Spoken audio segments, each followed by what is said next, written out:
Oh yeah, Dominic guys, I'm back again with another video. Today we are reacting to AniRecaps. Bookworm is reincarnated in another world without books, too. Let's get into it, guys. With the drama that unfolded before the High Priest, Mine, in the end, had convinced the head priest Ferdinand to accept all her terms and conditions for joining the temple. She's excited to start as an apprenticeship priestess. However, due to preparations, there's still time. Unlike her, Luke has already started his merchant apprenticeship and is working hard.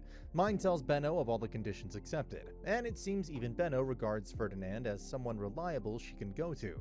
Though Mine has landed her beloved apprentice job, she keeps it a secret from most of her peers besides her family, Luke and Benno. While talking to Lutz's mother, she learns she might be spied on. The spy seems diligent, even eavesdropping on Gunther and Otto talking about Mine and breaking into the Merchant Guild. Meanwhile, as mentioned in Mine's terms, she requires retainers to take care of her as she's quite ill. While talking to the High Priest, Ferdinand informs him of assigning his retainers to Mine. But Fatty still seems to be ripe in a fury from when Mine had busted him and spitefully decides to place one of his retainers instead of Ferdinand's. Soon Mine arrives, finally able to be an apprentice priestess, but she's disturbed upon receiving sharp gazes. Why them girls was looking at her like that, like they got a whole attitude? An oath as a blue-robed priestess and meets her three troublesome retainers: Gil, the ultimate troublemaker; Delia, an aspirant to be Ferdinand's concubine; and the cold Fran. Yikes, this is not going to be fun. Starting as an apprentice priestess, Mine is briefed on her duties in Ferdinand's office and shown how to give her mana away. Soon she's given access to the library and hops away happily. But unlucky her, she's now followed by the ear-eating three retainers. While reading, Gil constantly Why he gotta be so mean? Look at him. He looking mean. He disturbs her by throwing a tantrum to eat. This makes her angry, spilling mana. The three seem to only have one of two motives: to report on her doings to the curious High Priest or annoy her. Tired of them, Mine arrives at Benno's and is immediately scolded for openly walking in her blue robe, indicating nobility and risking kidnapping. He's a proper angry father. But there's more to drop as Mine informs him of the donation she has to make to the temple as decided, making him and Mark skedaddle. The three arrive at the cathedral, where the donation is made, all while Benno, with his fatherly love, interrupts Fran and Ferdinand to be gentler with Mine. Settling Mine's profit donation, Benno prepares to leave when Mine suddenly collapses. She's so little, but she's so cute. Immediately he picks her up and starts leaving, angered. Ashamed, Wait, why did she rushes, fall over? apologizing for not being a good retainer to his master and asking Benno to carry Mine. Mr. Benno is quite a possessive guardian though, as Mine assures Fran he allows him to carry her. It seems one of her retainers is warming up to her. Meanwhile, Delia gets the High Priest's favors for reporting to him, and poor Gil's banished from the orphanage and food as he has He's banished from the orphanage and food? Master now. The frustrations of Gil soon drop on Mine as he already gets in a scuffle complaining about his unmet basic needs despite Mine being his master. It makes her realize her shortcoming and apologizes, promising to take responsibility.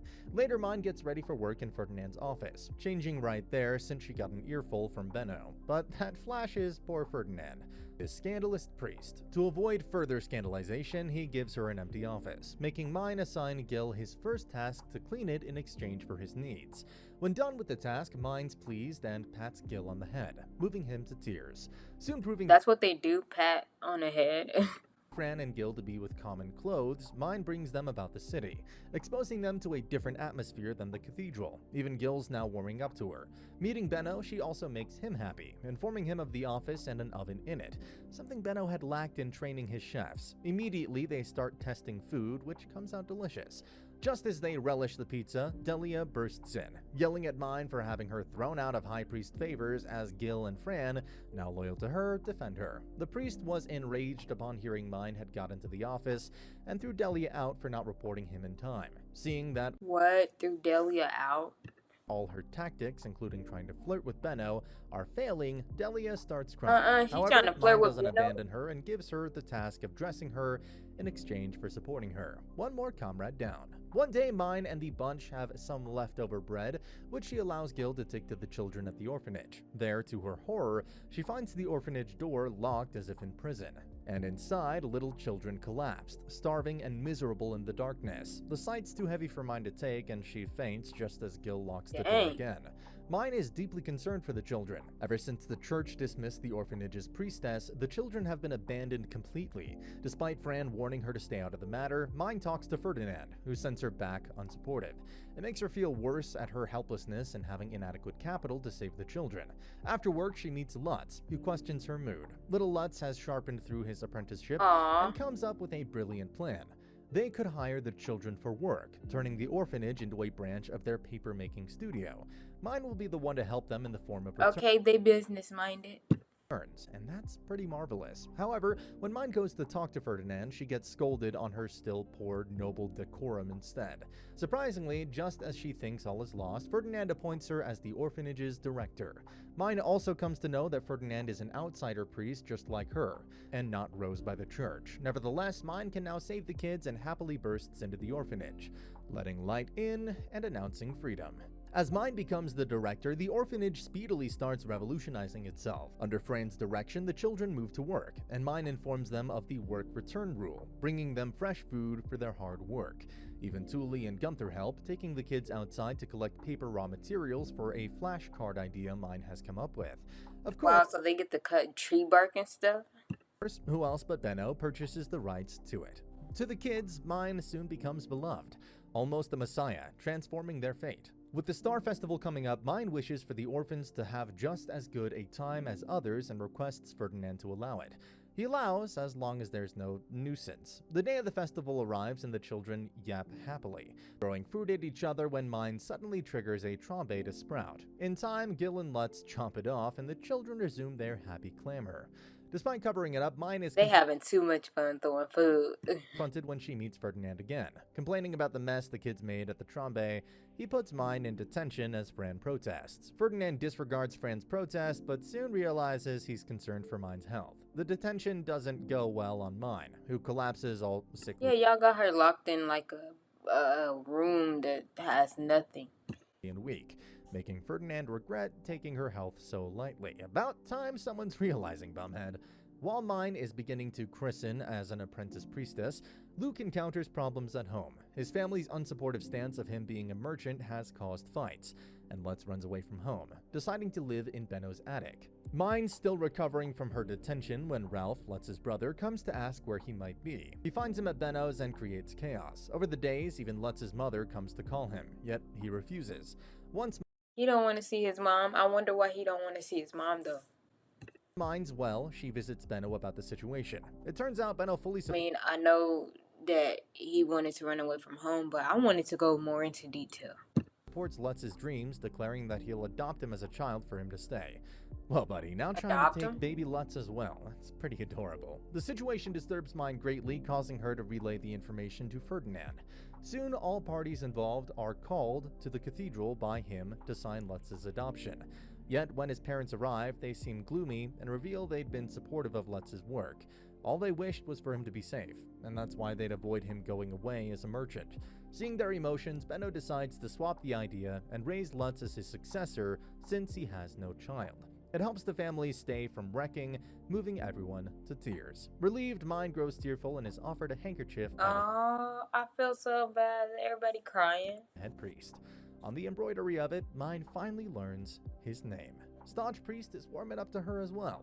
No one can escape Mine's cuteness. Gladly, the situation with Lutz's family is settled, but there's news at Mine's. Effa, Mine's mother, is expecting. Delighted at the news, Mine immediately decides name's to make Effa. a picture book for her soon-to-come sibling, and reaches Ferdinand on the matter. Excitedly, she asks for Wilma from the orphanage to become her retainer, as she's good at art, but Ferdinand once again finds her aspirations careless.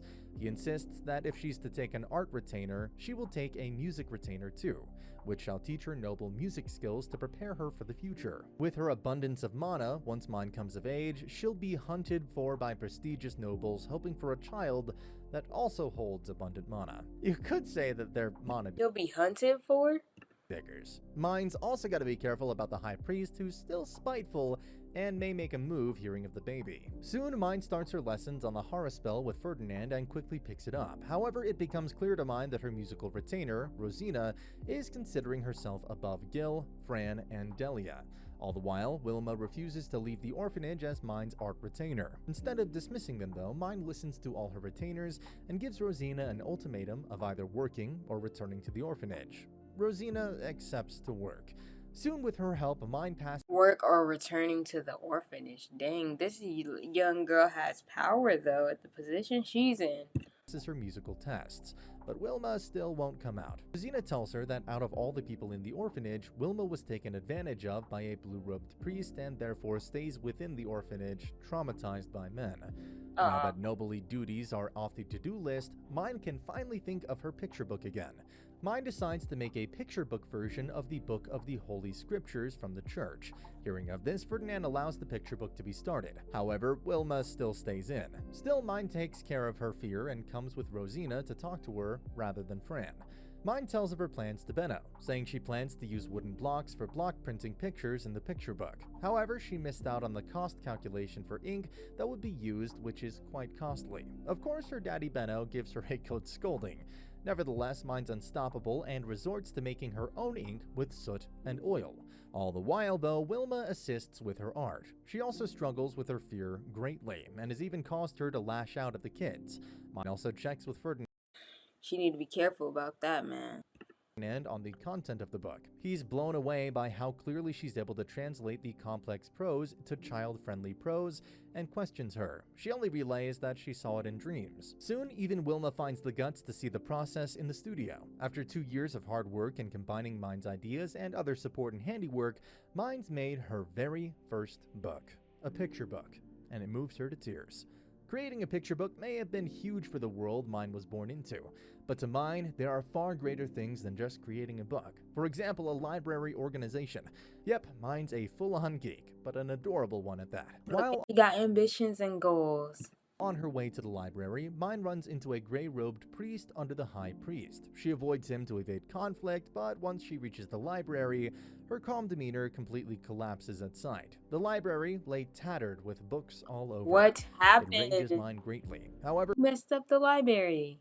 before the little ball can blow up, Fran quickly grabs her, taking her to Ferdinand. With cheeks blown up in anger, Mind starts babbling about bringing a blood carnival for her destroyed library. Ferdinand takes her aside and informs her that this might be the doing of the High Priest's loyal men to keep her from the harvest. With the harvest festival upon them, blue-robed priests are offered harvest from farmers as an offering to God. It's possible they wanted to prevent her from receiving any. Seeing how it is, Mind decides to settle the library herself. Immediately, she brings her retainers and starts sorting the books with the Nippon Decimal Classification. Okay, she got a plan. A. Whatever system. works. Meanwhile, Mind's bookmaking is in full bloom. She printed her first children's Bible. Though Benno asks for the rights immediately, children's Mind Bible? refrains. She shows it to Ferdinand, who realizes what a blow to society this can make, and suspects Mind will be in danger if things remain as she wills. Ferdinand also blows away Mind's plans to stay at home and create books during winter, as they need her mana for the upcoming dedication ceremony. The news of Mind staying at the cathedral instead of spending time at home highly distresses Mind, but it distresses the possessive, loving father, Gunther, even more. Over the table, he shows his dismay, yet Mind reminds her family that the reason she's alive and healthy is because of her acceptance at the church. Hence, she should take responsibility. Finally, her family understands. Poor Gunther's gonna miss his little girl. Aw. Before the ceremony, Mind plans to start on more picture books at the cathedral. However, the plan's blown away again. Fran comes in informing Mind that the church needs her to perform a ritual for the Knight's Order due to the shortage of priests. Unknown to them, it's gonna come way before than anticipated. Just as Ferdinand returns from the Harvest Festival, a magic bird visits him, delivering the message of an urgent Knight's Order ritual to be performed since they are to depart and tackle a strong erupting trombe. Mind is hurriedly dressed, and Fran carries her outwards towards the noble gates. There, she's surprised to see Ferdinand dressed in armor. He will fight alongside the knights. Entering the gates, it's a whole different world of nobles. Rows of knights stand as the commander steps, kneeling to Ferdinand. Mind baffles when Ferdinand summons magical flying creatures to depart. Just as they ignite in the clash, Mind kneels, performing her duty by praying over them and giving them blessings. However, as Ferdinand and the knights head to Trombe, a soldier, Shikikozoa, mocks Mine's prayers. The hate for Mine becoming a blue-robed priestess seems to have finally come for her neck. Shikikozoa, an entitled noble knight, berates little Mine, but a lower-ranked knight, Damuel, tries to encourage her. From below, Mine watches the knights clash with the Trombe as Damuel and she admire Dang, he just flicked all them bone arrows. Ferdinand's skill in using magical arms. However, just as Damuel and Mine friendly chat, Shikikozoa butts in again, reprimanding Damuel for talking to a kami. Samuel is surprised at the knowledge, but still tries standing up for Mine. However, he's of a lower rank and sets aside once Shikikozoa acts authoritative. Rudely, Shikikozoa even punches Fran and grabs Mine by the hair, throwing her down and bringing out his He grabbed her by the hair. Oh, whoa, don't touch the hair. Knife to gouge her eyes out. What a jerk. Like, seriously, she's just a child. Dangerously, the scorpion causes a Trombe to sprout out and start choking poor Mine, at which jerk-ass Shikikozoa runs away and Mine calls out for Lutz. Far in the city, Lutz has a vision of her. Luckily, Ferdinand comes in time, scolding the two knights and saving the poor girl. For their poor conduct, an open interrogation is conducted, where Shikikozoa is still acting entitled and reasons that a noble isn't to give justification on what he did to a commoner. Being the highest of the ranks, Ferdinand issues a verdict. He gives Shikikozoa a good scolding, putting him back in his place, and announcing punishment for all knights. Soon, Ferdinand carries Mine back to the skies, promising he will set her for success. As punishment, Ferdinand asks jerk-ass Shikikozoa to perform the knightly order prayer. Let's see how much that big mouth got him, huh? However, just as he starts, the mana in him drains, and he collapses. Sharply, Ferdinand yanks him away and hands Mine to complete the rest, as she starts a massive gust of wind blows, replenishing the ground's mana, which the Trombe had sucked. Dang, it just turned all to grass. It blows out the soldiers' minds as well as Ferdinand's. For reprimands, Mine asks for no more than being kind to the nice knight Damuel and a new robe set. Ferdinand feels bad for not being able to protect her. Soon, Ferdinand calls Mine to his room and makes her lie down. We're taken to the scene from the first season's episode where he places a circlet on Mine and enters her memories. Curious about her odd futuristic mind and crazy inventions, Ferdinand synchronizes with Mine's past life, where she gives him a tour of the life in Urano, books, and libraries. Seeing her old memories, Mine grows quite distressed, calling out her past mother and feeling bad for the tough relations. Ferdinand immediately pulls her out. Upon waking up, she gives Ferdinand an unexpected hug. Aw. Ferdinand has decided that Mine is of great value to Ernsfest if utilized properly, and asks Cardest, the Knight Commander, to adopt her to guarantee her protection. Ah, yes, she about to get adopted, yes.